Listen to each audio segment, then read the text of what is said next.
오늘은 당신은 다른 사람의 역전을 위해 배려해 본 적이 있습니까? 당신은 다른 사람의 역전을 위해 배려해 본 적이 있습니까? 라는 제목의 하나님의 말씀을 증거하겠습니다. 여러분, 지난 한 주간 어떻게 지내셨어요? 열심히 싸우셨죠? 네, 싸우기는 싸우되 이 싸움이 이전과는 달랐죠. 네, 한번 지난주 말씀 볼까요? 띄워주시죠. 지난주에 우리는 당신은 다른 사람의 승리를 위해서 싸워본 적이 있습니까? 라는 말씀을 나눴어요. 다른 사람의 승리를 위해 싸운다? 이거 참 낯선 개념이었죠. 우린 살아가면서 많이 싸우는데 무엇 때문에 싸우나 잘 보면 내 이익을 위해 싸우고, 내 기분유 때문에 싸우고, 내 자존심, 내 편리함 전부 나죠. 나만을 위해 싸우는 인생 어떻다고 그랬어요? 경쟁 구도가 되고 날카로워지고 우울해지고 거기에 불쾌하고 피곤하고 이기든 지든 패배감이 되는 이 인생, 이것이 바로 지옥이다 그랬습니다. 우리는 열심히 지옥을 살고 있는 거예요. 나는 나만 위해 싸우고 너는 너만 위해 싸우고 그는 그를 위해 싸우면 이 세상은 전쟁터죠. 자, 이렇게 되는 이유가 뭔가 보니까 결국은 자기 중심성, 자기 숭배가 있더라. 우상 숭배는 그렇게 싫어하면서 자기 숭배는 두려워하지 않는 나, 가장 큰 걸림돌이 아닐 수 없어요. 그래서 우리가 디모데후서 3장 1절로 2절 말씀에 너는 이것을 알라, 말세에 고통하는 때가 이르는데, 그 증거가 뭐냐면 제일 먼저 사람들이 자기를 사랑하게 된다. 자기 사랑, 봐야 할 거 보지 못하고 말아야 될 거 말하지 못하는 나만 위해 살아가는 메마른 인생, 냉정한 인생, 이것은 말세의 징조라는 것이죠. 그렇기 때문에 우리는 말씀을 보면서 바로 하나님께서 주시고자 하시는 요단 서편 가나안 땅, 이 땅이 목표긴 하지만 가는 도중에 요단 동편 길르앗 땅을 얻었단 말이에요. 그럼 이 땅을 어떻게 할 거냐? 그랬더니 세 개의 지파가 나섰습니다. 여기 너무 비옥하고 좋으니까 이 땅 우리가 차지하겠습니다. 그래, 좋아. 그런데 조건이 있어. 너희가 이미 얻었다고, 이미 성공했다고, 이미 승리했다고 여기서 머물면 안 돼. 가야 돼. 라고 하는 말씀을 하나님 모세를 통해 주셨죠. 우리 지난주 말씀 같이 읽어볼까요? 시작. 그때에 내가 너희에게 명령하여 이르기를 너희 하나님 여호와께서 이 땅을 너희에게 주어 기업이 되게 하셨은즉, 이것은 받은 은혜를 기억하라는 것이었고요. 그 다음 너희 군인들은 무장하고 너희 형제 이스라엘 자손의 선봉이 되어 건너가라. 이것은 끝나지 않은 싸움이 있다. 너희 싸움은 끝났지만 끝나지 않은 남의 싸움이 있고 그 싸움은 더 열심히 싸워야 된다. 포기하지 말아라. 끝까지 싸워라. 그런데 더 열심히 싸워라. 그렇게 해서 너희가 싸울 때 그들이 차지할 승리가 뭐라고요? 우리 이렇게 이어졌어요. 여호와께서 너희에게 주신 것 같이 너희 형제에게도 안식을 주실 것이다. 자, 너희가 이미 얻은 것처럼, 너희가 승리한 것처럼 그들도 이긴다. 이것이 바로 윈윈이었고 시너지였습니다. 자, 함께 싸워. 너희가 이긴 것을 보고 그들도 안심하며 싸울 수 있다는 거죠. 그랬더니 그들도 요단 서쪽 저편에서 너희 하나님 여호와께서 그들에게 주시는 땅을 받아서 기업을 삼기에 이르면, 그때가 되면 비로소 너희는 각기 내가 준 기업으로 돌아갈 것이다. 이것이 바로 받은 상급을 확정하는 것이라고 했어요. 나 혼자 이기면 확정된 게 아니에요. 왜? 다 같이 이겨야 되니까. 아직 싸움이 남아있어요. 다른 사람을 위해 내가 싸워줄 때, 함께 이길 때, 그것이 바로 참된 승리다. 그래서 다른 사람의 승리를 위해 싸우는 것이 얼마나 중요한가. 여러분, 나 혼자 싸우면 혼자 싸우지만 여러분들이 저를 위해 싸워주면요, 저는 수백, 수천의 동지와 함께 싸우는 게 돼요. 그러면 저는 여러분을 위해 싸우고 여러분 저를 위해 싸우고 우린 서로를 위해 싸우고, 그렇게 싸우면 여러분 얼마나 신나는지 아세요? 여러분, 그 싸움은요 정말 행복한 싸움이 됩니다. 어떻게 싸우자고요? 요단 서편 가나안도 요단 동편 길르앗도 이제 의미가 없는 거예요. 이제 하나가 되는 거예요. 하나님의 나라. 누가 동편이냐 서편이냐 누구 지파냐 관계없어요. 하나님 나라가 되는 것이죠. 그래서 우리는 함께 기도함으로 이 땅의 문제와 싸울 것이다. 이 땅에는 질병의 문제가 있고요, 경제의 문제, 관계의 문제, 감정의 문제, 자녀의 문제, 수많은 문제가 있지만 우리는 기도함으로 싸울 수 있다. 그리고 우리는 함께 예배함으로 세상에 높아진 권세, 돈의 권세, 명예의 권세 싸울 수 있다. 혼자는 못 싸워요. 혼자 싸우면 넘어져요. 져요. 그런데 함께 싸우면 이길 수 있다. 그리고 우리는 함께 섬김으로 자신의 교만과 싸우고 죄성과 싸우고 자기 숭배와 싸울 수 있다. 그래서 여러분, 코로나에 집에만 있으면 절대 우리의 영은 발전하지 못해요. 왜냐하면 혼자 있으면 섬길 수 없잖아요.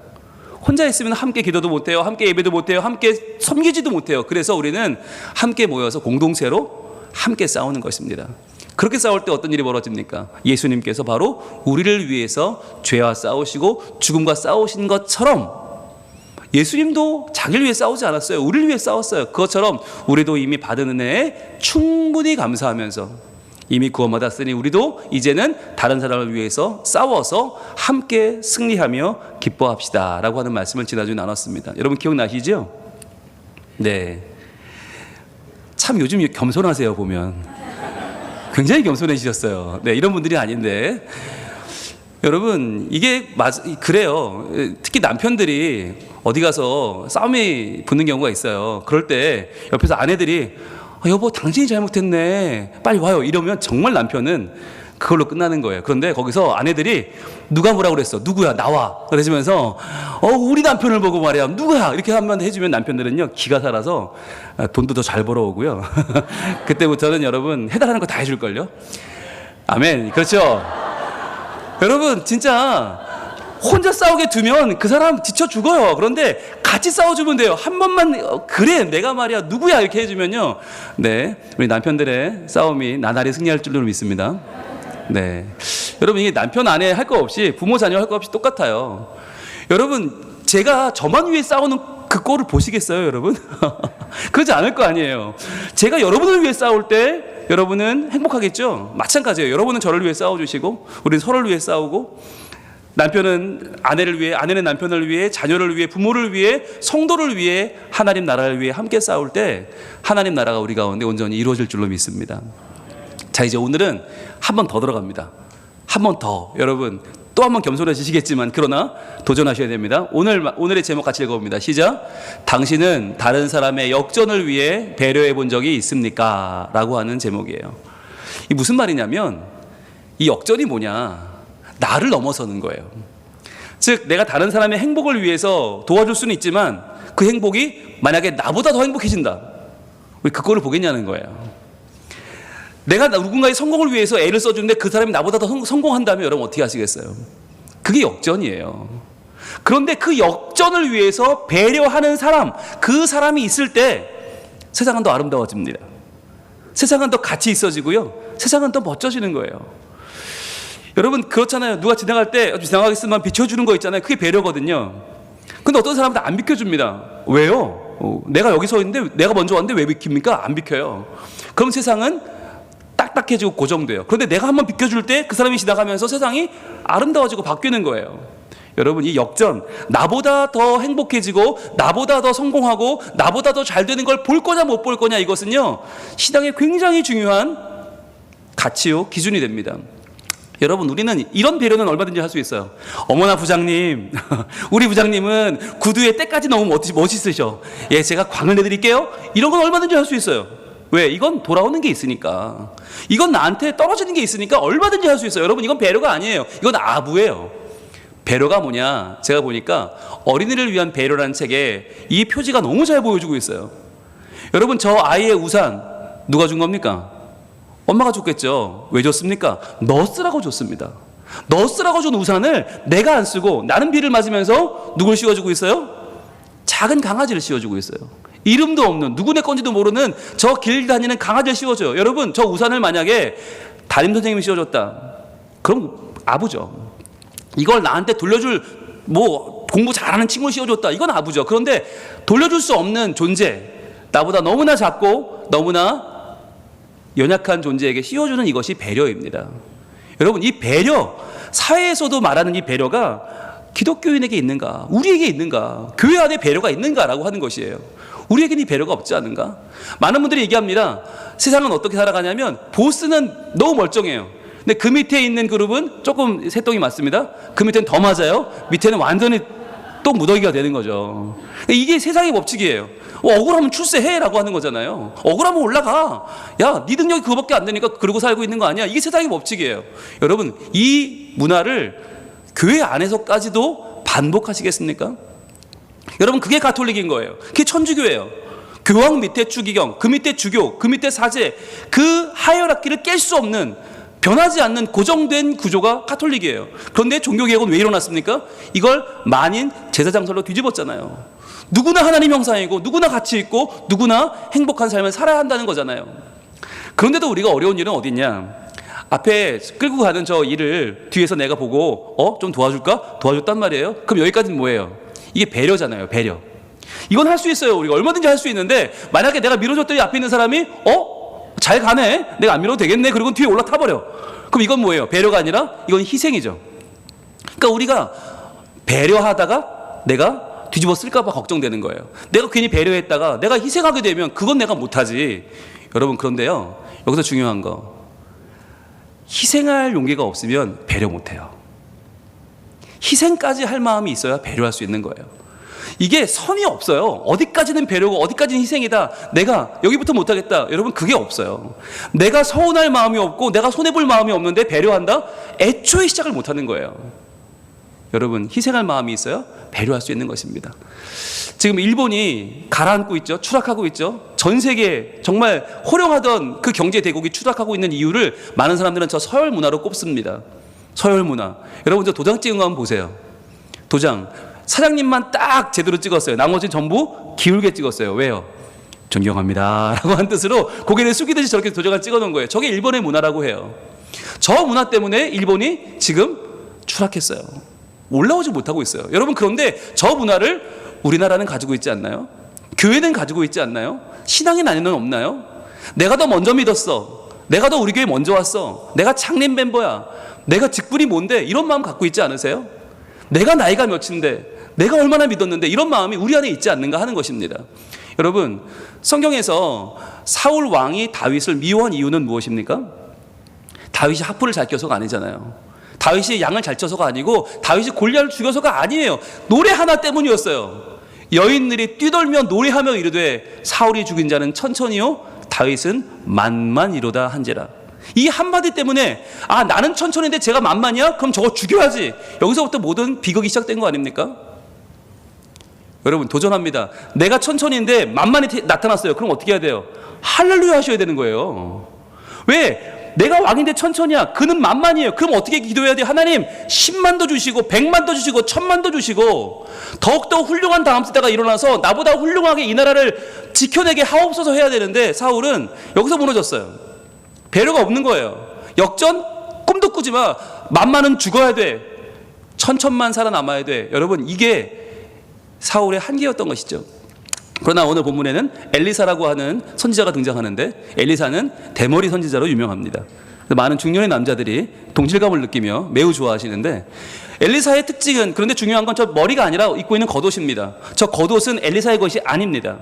누구 거냐? 엘리야 거예요. 엘리야는 누구냐? 바로 엘리사의 스승님입니다. 근데 엘리야가 너무너무 대단한 사람이에요. 여러분, 엘리야, 구약을 모세와 엘리야라고 대변할 정도로, 모세가 율법의 상징, 엘리야는 선지서의 상징인데 보세요. 이 엘리야는 바알과 아세라 선지자 850대 1 갈멜산 전투에서, 영적인 전투에서 승리합니다. 그가 기도하니까 불이 떨어져서, 갈멜산에 불이 떨어지면서 바알 아세라 선지자 850명을 죽여버립니다. 어마어마한 승리를 거뒀던 사람이고요. 사르밧 과부 아들이 죽었어요. 기도하니까 살려냈어요. 죽은 자를 살려내는 정말 엄청난 선지자. 거기다가 3년간의 가뭄, 아합 왕이 악행을 행하자 3년간 가뭄이 왔는데 기도했더니 비가 왔어요. 레인메이커예요. 여러분, 레인메이커 어마어마한 사람이죠. 정말 이 당시는 거의 구세주 같은 사람이에요. 어마어마한 엘리야입니다. 자, 이 엘리야, 근데 그 엘리야가 이제 하나님의 부르심을 받을 때가 된 거예요. 그가 승천합니다. 어마어마한 거죠. 그러자 엘리사에게 이렇게 말합니다. 열왕기하 2장 6절 시작. 엘리야가 또 엘리사에게 이르되 청하건대 너는 여기 머물라. 나를 요단으로 보내시느니라 하니. 자, 보세요. 너 여기 있어. 왜? 너는 그렇게 하나님 영광 보는 거 아니야. 말리는 거예요. 야, 내가 지금 불병거 타고 올라갈 거거든? 그거 웬만한 사람이 보면 하나님의 거룩함 보면 죽어. 너 안 돼. 네 수준은 여기까지가 아니니까 여기 있어. 말리는 거예요. 그런데 뭐라고 해요? 그가 이르되, 엘리사가 말합니다. 여호와께서 살아계심과 당신의 영혼이 살아있음을 두고 맹세하노니 내가 당신을 떠나지 아니하겠나이다 라고 말해요.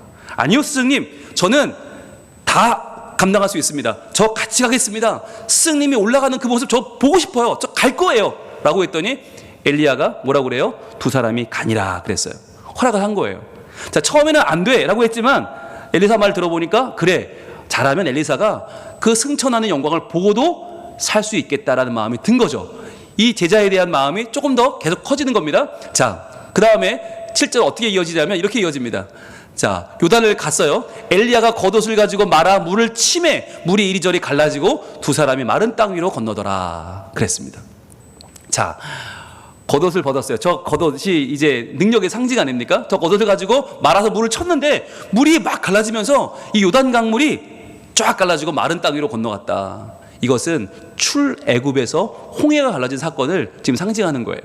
어마어마한 거예요. 게다가 가나안 땅 들어갈 때 요단강을 가르고 들어갔잖아요. 그걸 다시 재현하는 거예요. 와, 하나님이 함께 하시는 놀라운 능력을 지금 엘리야가 보여주는 겁니다. 무슨 뜻일까요?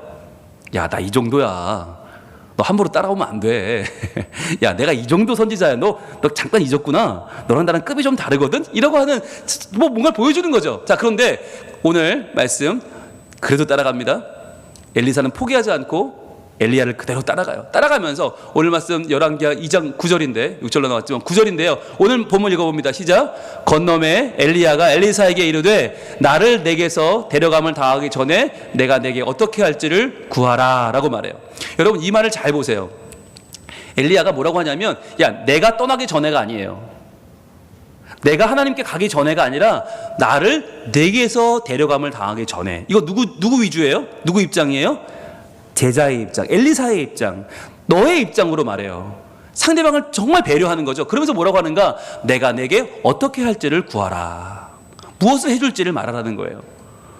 와, 처음에는 좀 무시했잖아요. 야, 네가 따라올 수 있을까? 너 여기 있는 게 좋지 않겠어? 그러면서 막 물로 요단을 치면서 이랬는데 그가 여기까지 같이 따라오니까 그를 존중하면서 야, 내가 어떻게 해주면 되겠니? 라고 물어봐요. 야, 내가 뭘 해주면 되겠냐?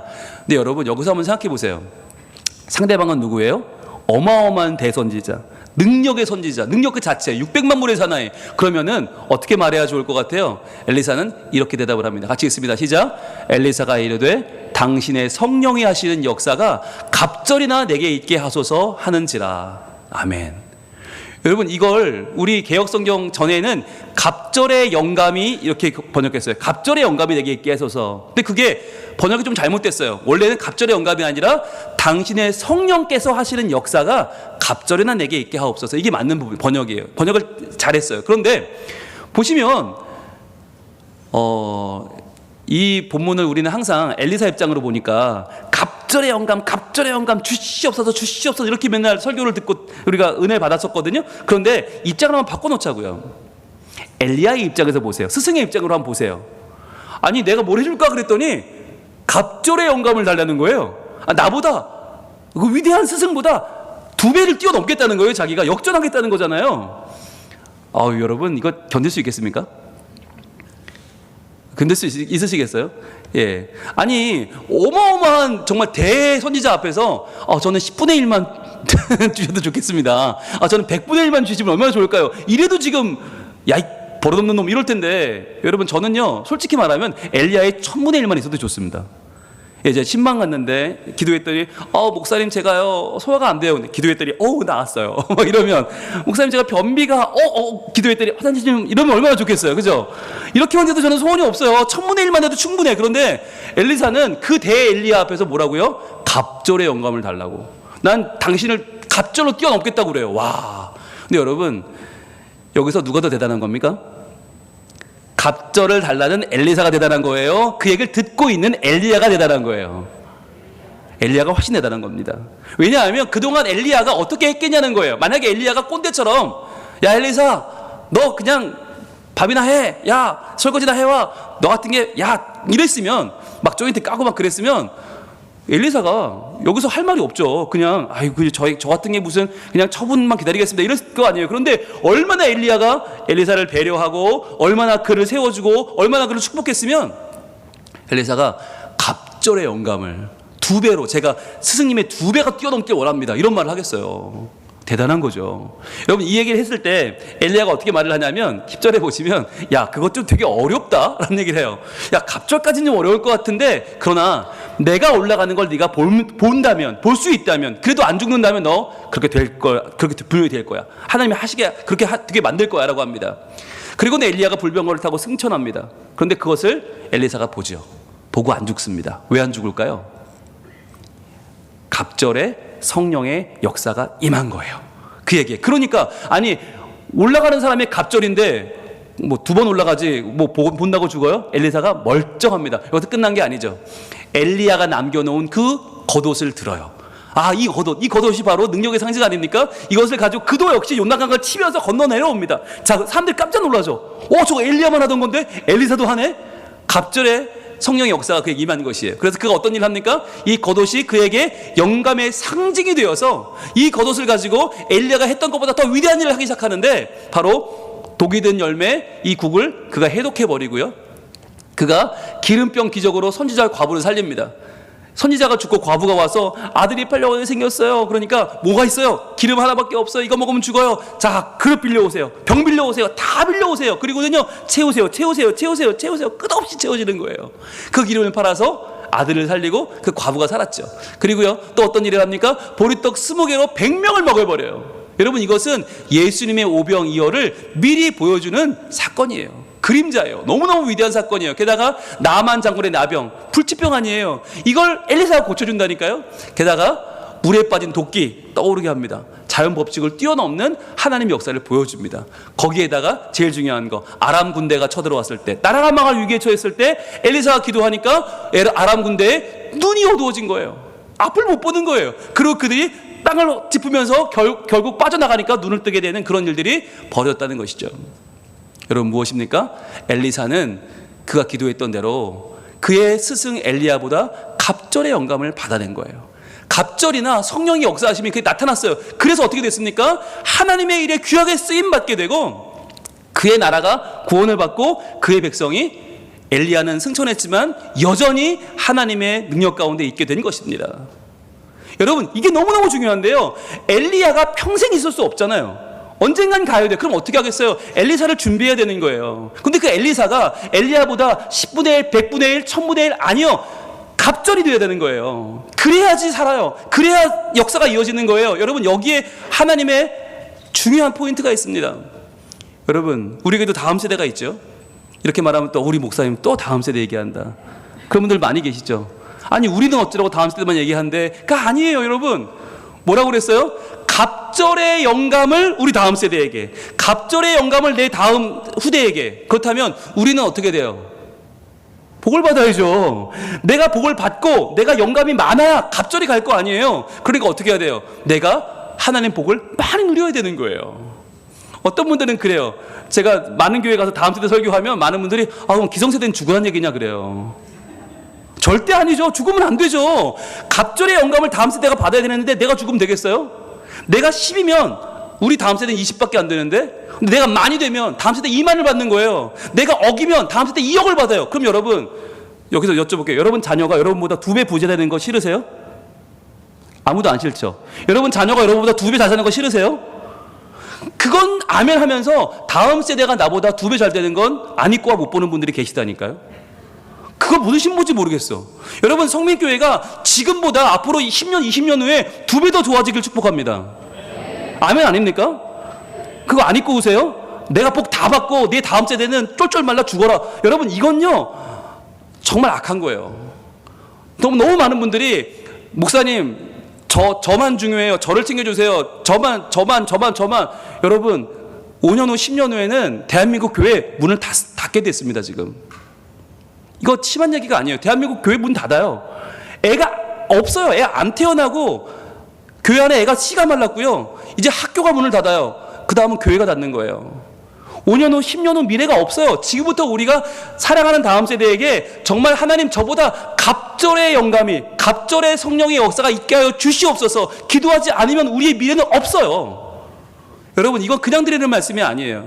하나님 우리 아이들에게 하나님을 사랑하는 마음을 2배로 부어주세요. 이 기도를 해야 된다니까요. 여러분 교회 오면 행복하시죠?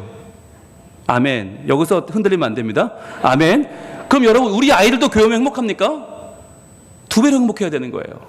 그래야 교회의 미래가 있어요. 안 그러면 하나님 나라 끝나요. 여러분, 우리 아이들, 저 기도하는 아이들, 저 청소년부, 저 집회하는 저 아이들의 가운데 하나님의 성령의 역사가 갑절이나 있기를 축복합니다.